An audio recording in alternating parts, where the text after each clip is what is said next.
Hey guys, it's Ricky DeRays from Wrestle Havoc. Today, the wrestling world lost an icon. If you guys don't know, Hulk Hogan has passed away at the age of 71. I found this out around 12 p.m. And honestly, man, it was really shocking. And the crazy thing about it was is I didn't even find out on social media. Actually, my dad actually called me. He called me and he told me Hulk Hogan has died. He's passed away. And I'm like, what? What? And then I go on social media while I'm on the phone with my dad, and I just see all these tweets left and right. Hulk Hogan has passed away. Hulk Hogan has passed away. Hulk Hogan has passed away. This is a big loss. This is a shocker. And honestly, I just don't know what to say. And what's crazy is that this is on the same week that Ozzy Osbourne passed away. That's even more crazier. Like a couple days ago, Ozzy Osbourne passed away. Now all of a sudden, Hulk Hogan passed away. I feel like I don't know, man. It's absolutely crazy. And what's insane is that there was a lot of reports about Hulk Hogan and his health and his health being in critical condition. And I feel like that wasn't really being talked about a lot. And I felt like we kind of just shrugged it under the rug and not really care because we immediately assumed that Hogan was going to get better, but no, it didn't. And he ended up passing away today. Yeah, man, this is honestly just shocking news. TMZ Sports broke the story. TMZ broke the story, and I'll read you guys the article. Wrestling legend Hulk Hogan has passed away at 71 years old, TMZ Sports has learned.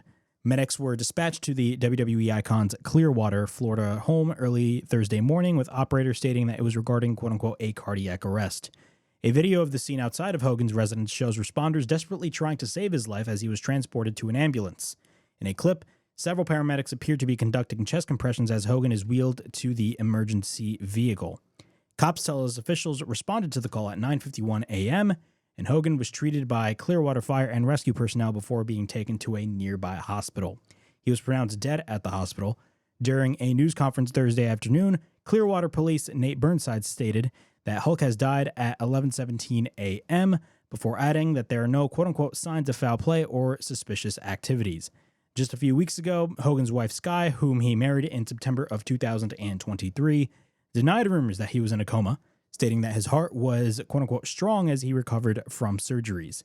TMZ broke the story last month that there were rumblings of Hogan was on his quote-unquote deathbed, and a lot of those stories not only came out from TMZ, but also came according to Bubba the Love Sponge. But we were told that at the time he was just dealing with the symptoms of a neck procedure that he underwent in May. Hulk, born Terry Bollea, transformed professional wrestling into a family entertainment sport. Before Hulk, wrestling catered to a fairly narrow audience. Hulk's theatrics in the ring were magnetic for children and their parents, and it supercharged the sport. And they continue on talking about Hulk's history in the professional wrestling industry and all that stuff. What are my thoughts on this whole story about Hulk Hogan passed away? Again, this is a shocking story. And arguably one of the biggest losses one of the biggest losses in the history of wrestling. I think this will go down as one of the biggest stories of not only the year, but one of the biggest stories of the entire sport. Hulk Hogan, people need to understand, Hulk Hogan transcended wrestling into what it is today. He made wrestling, popular. He made wrestling mainstream, and I feel like that's what people need to understand. In the 80s, Hulk Hogan was huge. Hulkamania, everybody talks about Hulkamania running wild. It was just a catchphrase. No, Hulkamania was huge in the 80s. He was the first wrestler to go on Sports Illustrated. It was huge. It was all over the place. The rock and wrestling connection was huge, and it brought a lot of celebrities into the WWF in the 80s. A lot of people call it the golden age of professional wrestling. Everybody, of course, talked about Hulk Hogan and his popularity. Hulkamania running wild. He was a part of the very first WrestleMania in the main event with Hulk Hogan and Mr. T taking on Paul Orndorff and Roddy Piper. Of course, WrestleMania 3, Hulk Hogan versus Andre the Giant. Of course, Hulk Hogan body slamming Andre the Giant in front of 93,000 people at the Pontiac Silverdome. Of course, he had a lot of great matches with guys like Macho Man Randy Savage, Ric Flair later on, even though that should have been the main event of one of the WrestleManias, but that wasn't the case. I'm just talking about Hulk Hogan off the top of my head, but Hulk Hogan was super popular in the 80s and even into the 90s, even though in the early 90s, wrestling started to become less and less and less popular. But I'll talk about that later on. But my first introduction to Hulk Hogan, ironically, was not in any wrestling capacity. I, for one, especially as a kid, have a tendency to watch bad movies. And my first introduction to Hulk Hogan was in a movie that came out, I believe, in 1998. It was called Three Ninjas High Noon at Mega Mountain. And Hulk Hogan played this character, I believe, and I looked it up. His name was Dave Dragon. Dave Dragon. He was like a superhero type figure who was like a TV personality in this movie, and he was helping out with the Three Ninjas. It was pretty fun. It was a pretty fun movie as a kid. Now, looking back, it's not the best movie ever. There was a lot of pretty bad movies back in the day. But that was my first introduction to Hulk Hogan, but I didn't know it. And then, of course, my first match that I saw of Hulk Hogan was actually in this DVD. Now, I know DVDs are kind of obsolete. No, they're not kind of obsolete. They are obsolete nowadays, but this was the DVD that I had as a kid since I was like in 4th grade. And a lot of wrestling DVD collectors would tend to call this DVD probably one of the worst DVDs ever in the history of WWE home video. It's called The Greatest Superstars of WrestleMania, and it basically has a compilation of some of the great WrestleMania matches that we've seen throughout the years. But ironically, some of these matches are not on this list. They don't have Andre versus Hogan. They don't have the very first WrestleMania main event. But the first Hulk Hogan match that I saw was on this DVD, and it was Hulk Hogan versus Sergeant Slaughter at WrestleMania 7. But also they had Hulk Hogan versus The Rock at WrestleMania 18, which is arguably one of the greatest WrestleMania matches of all time. Arguably one of the greatest WrestleMania matches of all time, because, of course, this was during the time where WWF purchased WCW a year prior, and of course the invasion angle kind of died on its own. Hulk Hogan and Kevin Nash and Scott Hall. Hulk Hogan made his return to the company since I believe 1993, and it was a big deal. And he came back as a heel. He came back as, of course, Hollywood Hulk Hogan, which we will talk about later in this video as well. But he came back as Hollywood Hulk Hogan, and one of the first things that they did was they booked a match between Hulk Hogan and The Rock at WrestleMania 18. Now, granted, the build for the match was not the best. It was not the best build for that match, but some of the segments that The Rock and Hulk Hogan had were amazing. But the match itself, it was in the Toronto Sky Dome, which I believe is now called the Rogers Center, but it was in the Toronto Sky Dome, and it was like, I believe what was it, like 60,000 people? 60,000 people were in the were in the stadium, and just the electricity in the crowd when both Hulk Hogan and The Rock faced off against one another was arguably one of the greatest visuals in any wrestling match. Any wrestling match. And I can remember that moment where The Rock just rock bottoms Hulk Hogan. He rock bottoms Hulk Hogan. The Rock goes for the cover, and he just kicks out, and the crowd just erupts, and the Hulkster begins to Hulk up. Of course, coming into the match, Hulk Hogan was the heel and The Rock was the babyface. But the story about this match is that the roles were essentially reversed because the crowd was actually favoring Hulk Hogan over The Rock. And of course, Hulk was, he was hulking up with The Rock. He was hitting the right hands, and then he hits the leg drop. And then once, and this is the crazy thing, and one of the things that I loved about this match, Hulk Hogan hits the leg drop, and Jim Ross on commentary just screams out of the top of his lungs, he hit Andre the Giant with that move. But the way Jim Ross stated how Hulk Hogan hit the leg drop, and he was like, he hit Andre the Giant with that move, and then Hulk Hogan goes for the cover, and then The Rock kicks out. It was an amazing visual. An amazing visual. It was arguably, if you want to talk about some of the best Hulk Hogan matches of all time, you have to put the match that he had with The Rock in 2002 at WrestleMania 18 in Toronto. It was one of the greatest WrestleMania matches of all time. But we can't talk about Hulk Hogan without talking about, of course, the heel turn that everybody talks about back in 1996. Of course, Hulk Hogan leaves the WWF in 93. He goes on to film Thunder in Paradise, and he's convinced by Eric Bischoff to join the competitor WCW. And he was a babyface throughout those first initial years. And it was a huge deal when Hulk Hogan joined up with WCW because it was arguably the single most important signing for WCW to really be able to compete with the WWF in the 90s. Because keep in mind, the WWF in the early to mid 90s were dealing with a lot of controversy. They were dealing with the Ring Boy scandal. They were dealing with the steroid trial with Vince McMahon. And they were just coming off of that.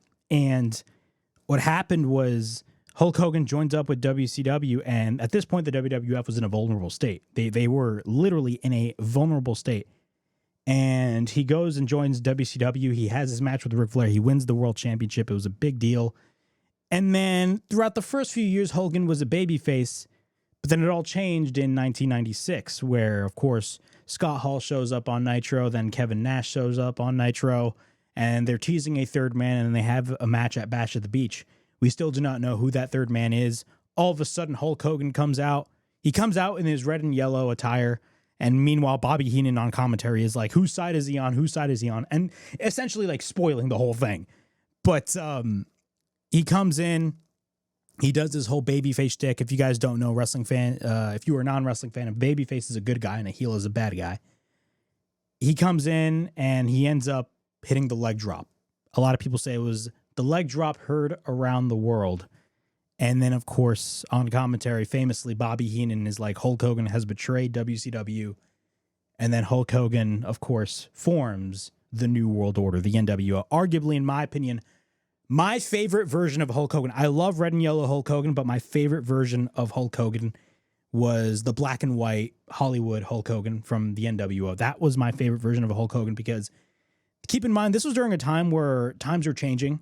The 80s, it was a very flamboyant time, but in the 90s, a lot of people tend to say that the 90s was kind of an era of rebelliousness, and a lot of people were rebelling back in the 90s, and culture was changing. And if you really think about it, Hulk Hogan turning heel and becoming a bad guy, that was essentially Hulk Hogan fitting in with the culture, fitting in with what the 90s was, and Hulk Hogan essentially reignited his career in the late 90s as Hollywood Hulk Hogan, and the rest is history. Arguably, in my opinion, the best version of Hulk Hogan.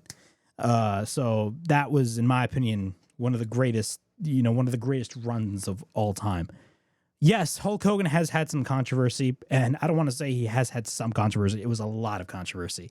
Terry Bollea was not a saint. Hulk Hogan, the performer, was someone that we all admired, but Terry Bollea, the person, not so much. I feel like Terry Bollea, and I've said my fair share of Hulk Hogan, and I don't regret a lot of the things that I said, because a lot of the stuff that he said were bad things. Of course, he was known for politicking backstage, getting his way and what he wanted. A lot of people tend to call Hulk Hogan selfish and only caring about himself, and that is very true. There's a lot of stories about Hulk Hogan and that whole scenario. But of course, Hulk Hogan and the whole audio that leaked about Hulk Hogan, and he was going on that racist tirade. Yeah, it was a bad look on Hulk Hogan. And honestly, it's something that we cannot shy away from, because that will be forever etched in history. I remember when I found out about the news. Keep in mind, I was like in middle school and I was heading into high school. And I remember seeing that. And I was I was really disappointed in Hulk Hogan for a lot of the things that he said. I was really, really, really disappointed in what he stated, and it was a horrible thing. And WWE, to their credit, ended up firing Hulk Hogan over these comments because, again, it was just a bad look on their end. And of course, a lot of people still keep that hatred towards Hogan. They still keep that hatred towards Hogan, on their sleeve, considering what he said, and that is fine. Look, you are entitled to your opinion, and look, I'll be the first one to say, he would still get booed out of the building. I remember the first Raw on Netflix earlier this year. He came out in Los Angeles at the Intuit Dome, and he got booed out of the building. He came out at WrestleMania 37, which I was in attendance for the first night of, and he got booed out of the building. I can remember that very, very, very vividly. And look, Terry Bollea at the end of the day was not a saint, but at the same time, I don't think we should be celebrating his death. I don't think we should be just like celebrating this. Yes, he's done some horrible things. He's said some very, very, very horrible things, and I don't think we should ignore that. If anything, we should talk about it. And that is what, makes the wrestling space great, is because of the fact that we're able to express our opinions. But in my opinion, I don't think we should be celebrating a man's death, because at the end of the day, we need to realize that a wife lost her husband and children lost their father. And that's what we really need to take into consideration. Hulk Hogan, at the end of the day, made wrestling what it is today. And we cannot ignore that, and we cannot take that away from him. And I just want to say right here, I mean, I didn't grow up in the 80s. I grew up in the 2000s. Hulk Hogan was still relatively active in the 2000s and 2010s. I mean, he was in TNA. When I first started becoming a fan, he was already in TNA. And when I started watching TNA, he was still in TNA. But Hulk Hogan, at the end of the day, man, he will go down as one of the most influential figures in the history of wrestling.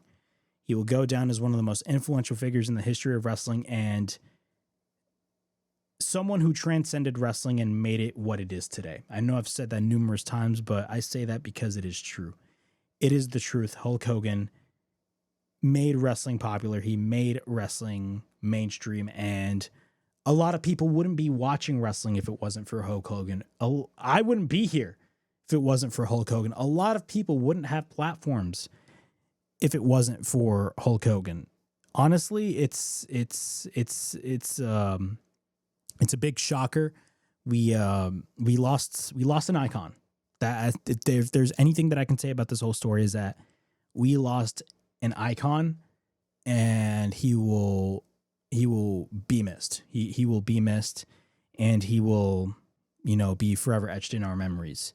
And that's all I got to say about Hulk Hogan in this whole scenario. I mean, this was a really shocking story, and honestly, I'm very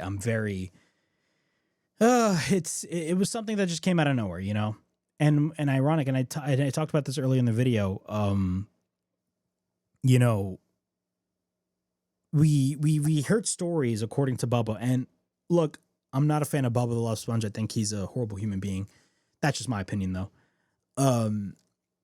Bubba, was talking about how Hulk Hogan's in critical condition and all that stuff, and we kind of, shrugged it under the rug. We kind of didn't.